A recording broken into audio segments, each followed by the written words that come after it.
Eu sou de São Paulo, mas eu moro em Belo Horizonte desde os 7 anos, então eu sou praticamente belo-horizontina, né?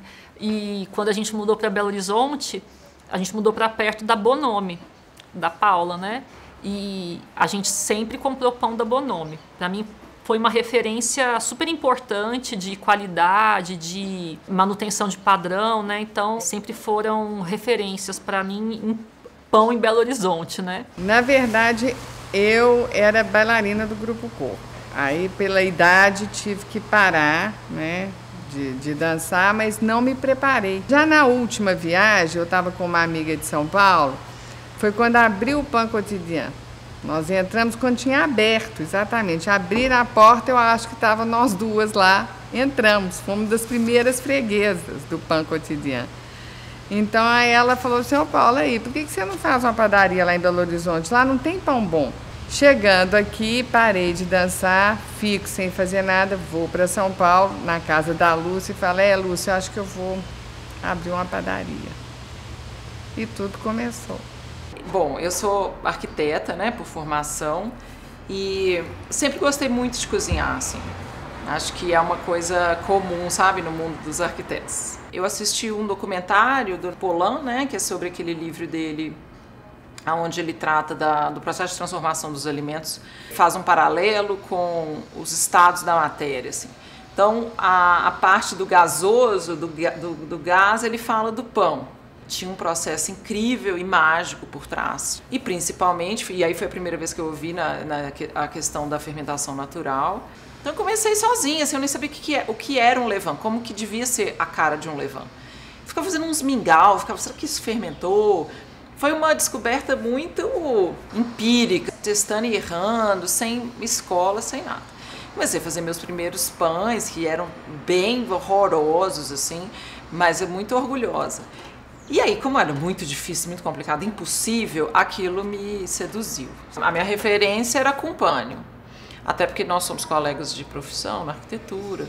E sempre foi, para mim, o melhor pão. Tem muito a ver com uma viagem que nós fizemos para a França e que nessa viagem a gente trouxe um livro de receitas de pães. Era um livro de pães caseiros, né, e feitos todos na mão.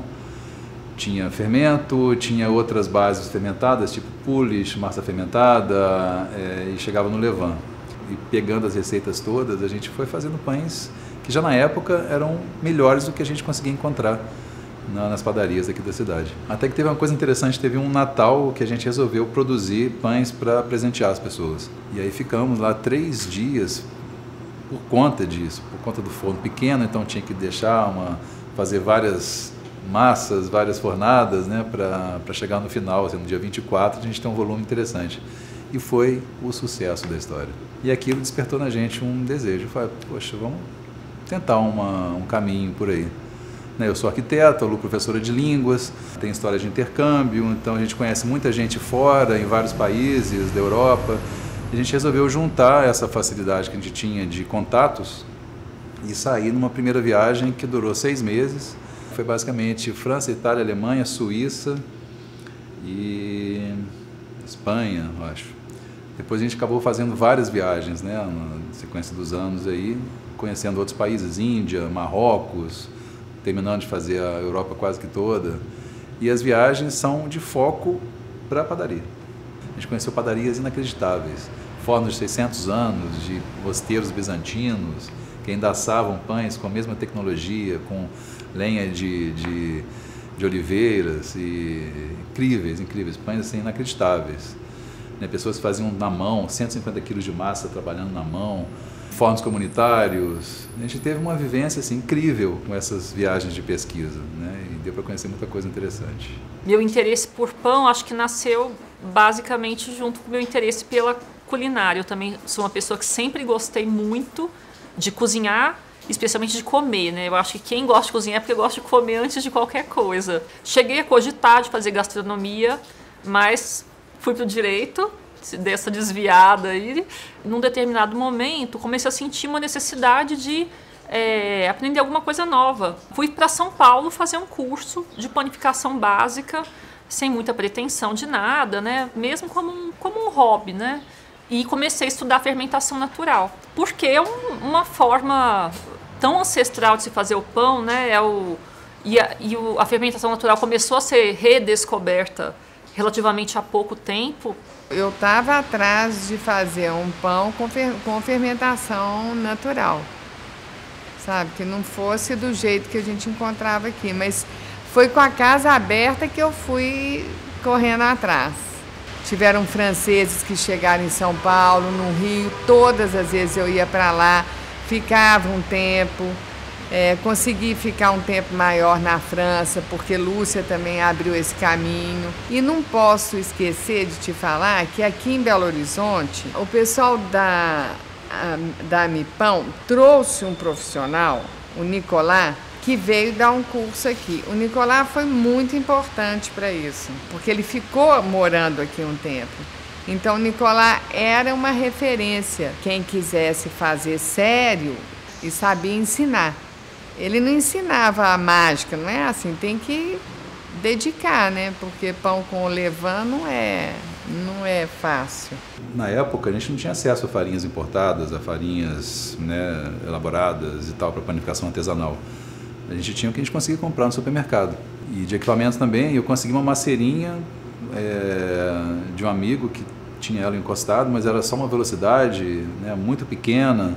Então fazendo testes, assando pães, queimando, saindo cru, com sal, sem sal, errando, acertando, e tudo isso com um forno também muito pequeno, que também não tinha vapor, forno a gás, difícil de regular.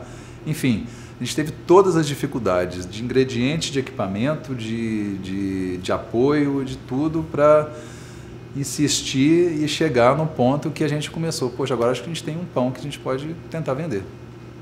Uma visita em especial, que foi um padeiro que a gente conheceu em Paris. Cheguei na padaria e tal, os pães lindos, né? Como a gente via em várias. Pedi uma baguete, fiz aquela história tradicional, né? De arrancar a pontinha dela. Na hora que eu botei a baguete na boca, eu falei, putz, essa aqui foi a melhor baguete que eu já comi. Aí perguntei para a pessoa que estava nos atendendo, quem fez essa baguete? Era aquele cara que está do outro lado da rua, tomando um chopinho dele, que já tinha acabado de trabalhar, volta de meio-dia, assim.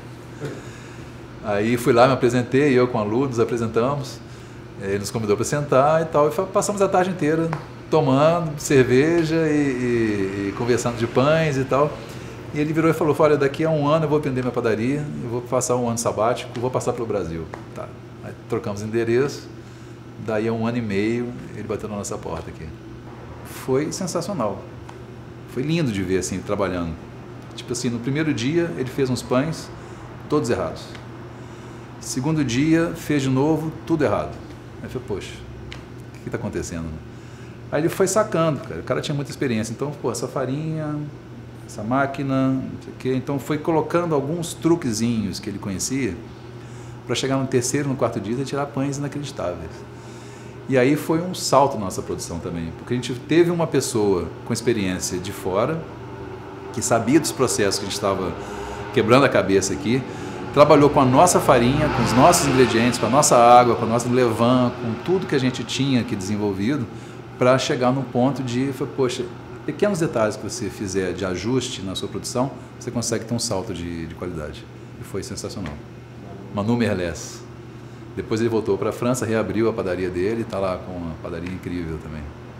O que acontece? A gente sempre fez pão de fermentação natural, né? O pão é base da história da civilização humana, assim. Há 7.000 anos que se come pão. Ele é um pão feito com uma cultura selvagem de leveduras e bactérias, né? Então a gente meio que captura esses bichinhos aí, esses micro-organismos no ar, coloca eles num substrato, numa massa, que tem alimento para eles, ali, que dá para eles uma condição de reprodução. E isso traz uma complexidade grande, né, de sabor, de característica do pão, traz todo um terroir do ambiente onde você produz o pão, que acaba tendo um processo um pouco mais trabalhoso de produção, um tempo maior de produção. Num determinado momento, né, ele foi um pouco deixado de lado pela necessidade de produção rápida do pão. Então, durante a Revolução Industrial, desenvolveram essa levedura, esse fermento biológico que a gente fala. Isolou-se a levedura mais eficiente em comer amido e produzir dióxido de carbono, por assim dizer, para fazer isso o mais rápido possível, criou esse fermento.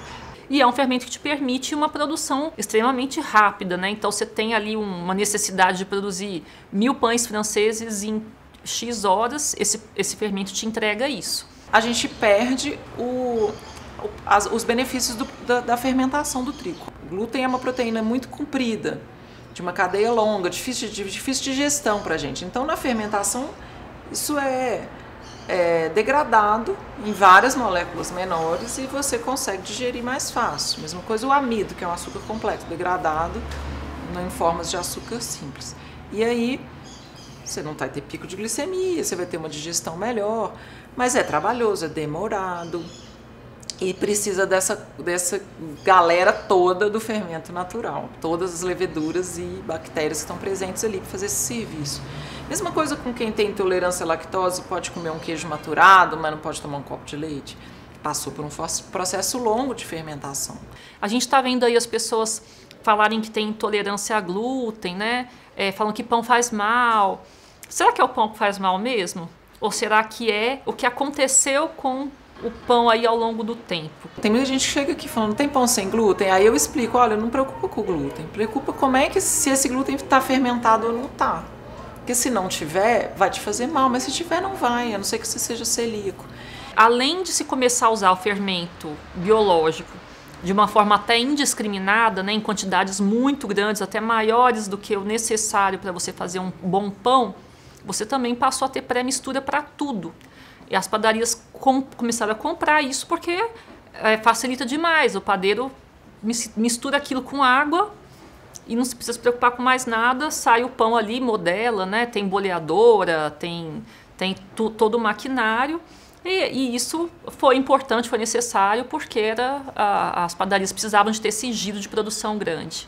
No entanto, o pão perdeu muita qualidade em função disso. Ele passou a ter uma série de aditivos, uma série de umidificantes, conservantes, aromatizantes, acidulantes, tantas coisas que às vezes a gente não sabe nem falar o nome, né?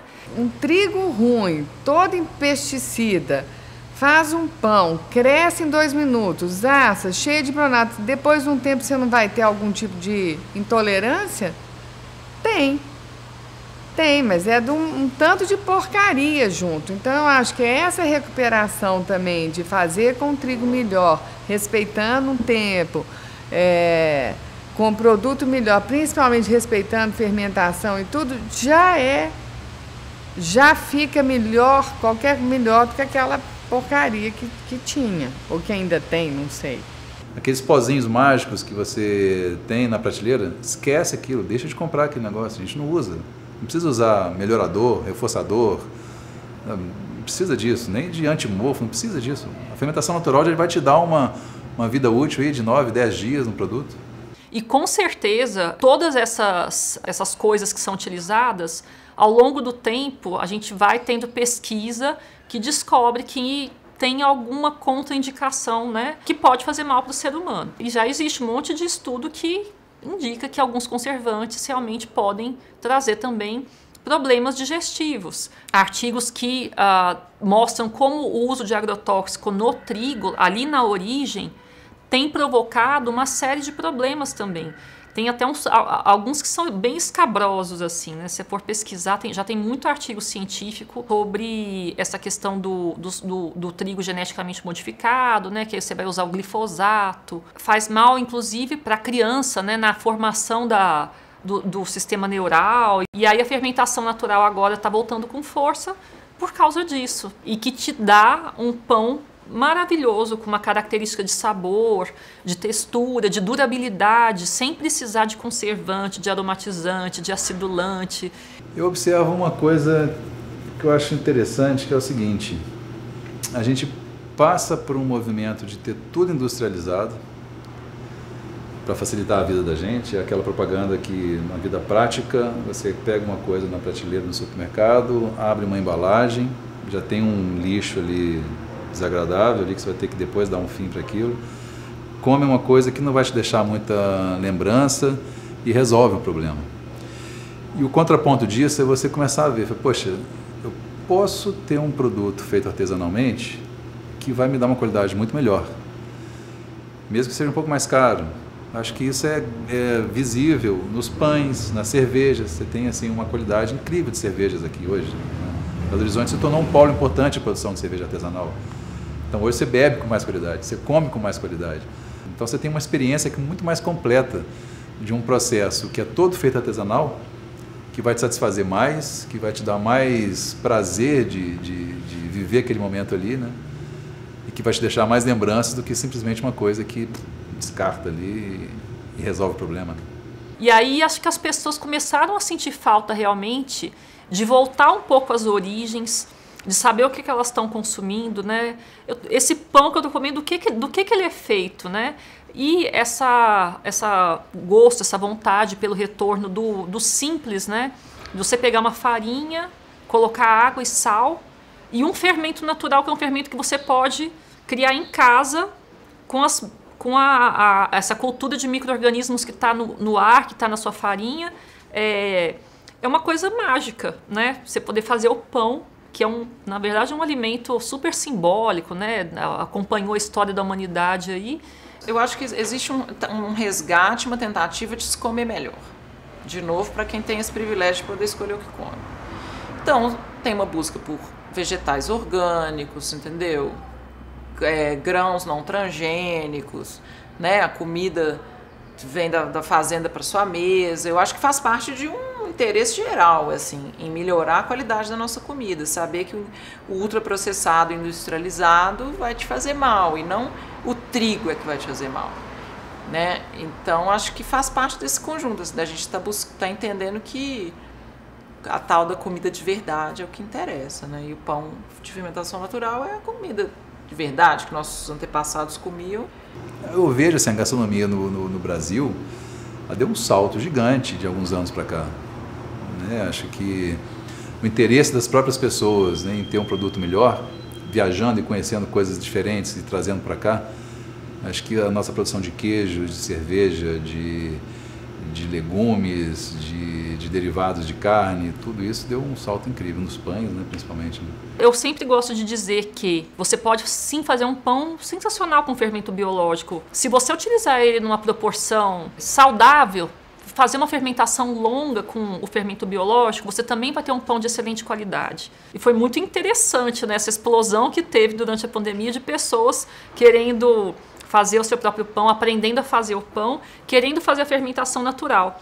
Mas, de fato, a fermentação natural exige um tempo maior, tanto durante o processo de elaboração do pão, quanto os cuidados que você tem com o seu fermento, né? Então, se você não consegue fazer um pão de fermentação natural, ok, faça um pão com fermento biológico. Usa ele de uma forma adequada, da forma correta, você vai ter um pão super bacana no final também, muito mais saudável do que a maior parte dos pães industrializados que você tem acesso aí para comprar.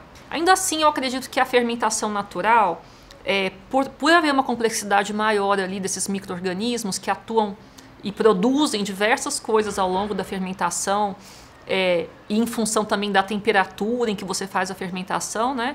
A gente tem uma produção maior de acidez, de aroma, uma degradação maior de açúcar, do açúcar complexo, da proteína complexa. Então isso tudo traz uma série de benefícios e de características que tornam o pão mais gostoso, né? Quando a gente começa a comer o pão de fermentação natural, fica difícil voltar a comer o outro. O aroma, né, da fermentação natural, aquela acidez de fundo do pão, essa complexidade de sabor, a cor dele. Como o pão é de fermentação longa, o pão que vai sair amanhã, ele começou a bater hoje por volta de 5 e pouco. Então, se ele tem só 24 horas, ele começou a bater hoje de manhã. Se tem alguns que tem 48 horas que bate hoje de manhã, mas que vão sair na quarta-feira. Então, por isso que tem que entender, na verdade, isso. Eu não faço um pão, não é por má vontade, entendeu? Se você quiser um pão para hoje, ele não tem jeito. Existem estudos que demonstram que quando você ingere um pão de fermentação longa, de fermentação natural, com uma farinha mais integral, né, o índice glicêmico deles, a alteração que isso causa, né, os picos de glicemia no sangue são muito menores do que quando você ingere um pão de fermentação rápida de padaria. É interessante que os pães de fermentação longa, fermentação natural, não precisam, por exemplo, de um açúcar para ficarem caramelizados, para ficarem corados. Essa disponibilização dos açúcares se torna evidente na fermentação longa quando você assa o pão e vê que ele fica com aquela crosta super dourada. Isso é muito interessante. Nas padarias convencionais, o pessoal coloca muito açúcar ou então malte, né? Coisas que vão dar uma cor ali no pão que ele não chega na fermentação rápida. Na fermentação longa, a gente já consegue essa cor bonita naturalmente. Eles têm essa caramelização intensa da crosta no assamento, eles ficam mais escuros. Aí as pessoas assim, nossa, o seu pão está queimado, né? Então assim, não, é porque é uma reação natural, normal, pode comer, ele não vai estar com gosto de queimado. Essa caramelização, esse açúcar disponibilizado e tostado na crosta vai te dar um sabor muito mais gostoso no pão, vai ter uma troca de sabor entre a crosta e o miolo, que vai deixar o seu pão super aromático, né? E isso a gente não encontra nesses pães de fermentação rápida, simples, né? E às vezes com adição de insumos aí da indústria alimentícia para gerar artificialmente esses resultados que a gente consegue naturalmente no pão de fermentação natural. Os que a gente trabalha, às vezes, você tira de manhã e à noite está do mesmo jeito, não muda. 3, 4 dias depois e também não muda muito de aspecto, né? Vai ressecar um pouquinho, mas ele continua lindo, né? Maravilhoso, assim, super digno para comer.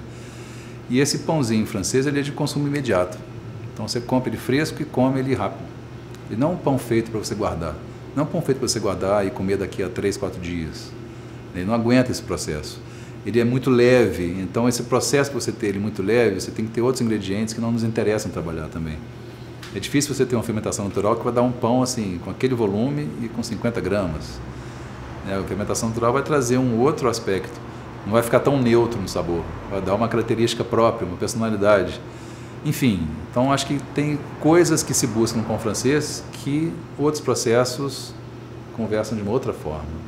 Esse pão que tem que sair quente, que não sei o que, esse ruim tem que ser quente mesmo, porque 2 minutos depois fica intragável, né? Nem quente, mas quente ainda é melhor. Então, essas questões aí também de o pão tá quentinho. Então é uma pergunta frequente que a gente recebe aqui. Quais são as fermentação natural? Todos. Então, com outras técnicas. Eu me permito ter outras técnicas, porque eu sei que eu consigo resultados diferentes brincando com técnicas diferentes. Esse movimento todo é muito bom, porque o pão era muito, muito ruim.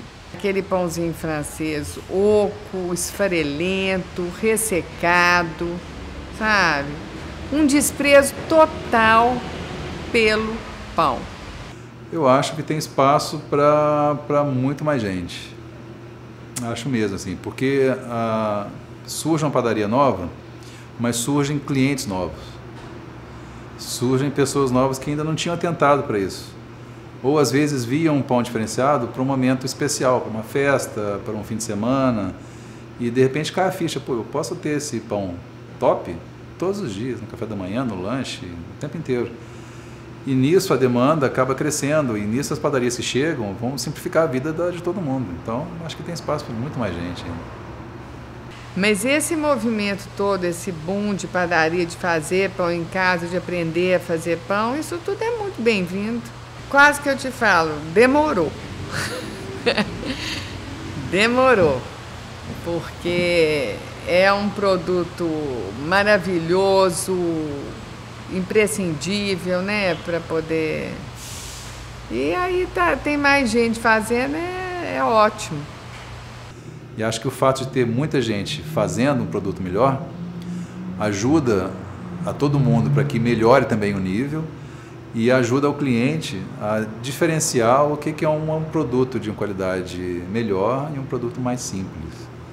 E aí o nível de todo mundo melhora, né? Eu acho muito interessante isso. E essa turma toda que tem chegado há pouco tempo, né, vem com gás novo e com muita gana de estudar, de aprender e de buscar novas referências. Eu acho que isso realmente assim, é um processo que não vejo como parar mais. Eu acho que a gente vai muito difícil a gente voltar, sabe? Depois que você consegue alcançar um certo nível de qualidade, é difícil você voltar atrás, é difícil abrir mão de coisas boas, né? Então, pão de fermentação natural nada mais é do que o pão como deveria ser, assim, sem passar pelo processo de industrialização, que fez ele virar um alimento que a gente não quer mais comer. Ele é uma alquimia, né? É uma coisa meio mágica, assim. Você começa a brincar com o pão quando você entende como o pão funciona, se torna uma coisa incrível, né? Eu, às vezes, me sinto uma bruxa mesmo ali, fazendo pão, colocando os ingredientes. Eu acho muito, muito gostoso essa parte da criação, né? Então, assim, não foi uma paixão. Eu gosto, tenho vontade de fazer pão. Na verdade, foi uma concessão que começou, mas eu devo te falar que essa profissão me ganhou e eu acho que eu nasci para isso, né? E nesse momento, acho que é um momento interessantíssimo para a gente aproveitar esse boom, né, e criar referências, né, criar uma história assim de, poxa, tem uma cidade que tem todo um trabalho desenvolvido, tem toda uma qualidade construída. Você vê isso em várias cidades hoje, você vê isso em São Paulo. São Paulo, quando a gente começou, você tinha as padarias tradicionais, não tinha essa panificação artesanal. Isso foi surgir lá depois de muitos anos. Cansei de receber paulistas aqui que ficavam assim, embasbacados. Vinham na Bonome, vinham aqui. Eu falei, poxa, mas como é que vocês têm isso aqui em Belo Horizonte e não tem em São Paulo? O que vocês estão fazendo aqui que vocês não estão em São Paulo? E enfim, eu estou aqui porque eu gosto daqui, eu sou daqui.